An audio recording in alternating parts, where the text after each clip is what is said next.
আজকালকার দেখা যায় ছেলেও মেয়েকে পছন্দ করে, মেয়েও ছেলেকে পছন্দ করে। সবচাইতে বড় বাধা হয়ে দাঁড়ায় আজকের সমাজ, আজকের আব্বা এবং মা।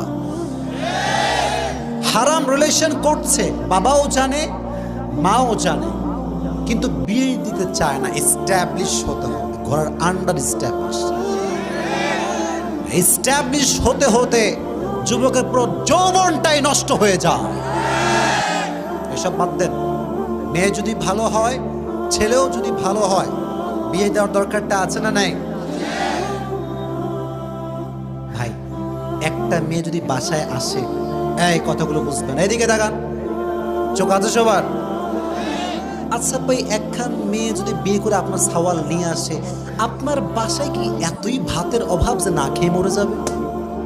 এগুলো কে শিখাইছে আমি বুঝলাম না ব্যাপারটা। মেয়ে আসলে খাওয়াতে হবে, পড়াতে হবে, আমরা পারবো না, অভাব হয়ে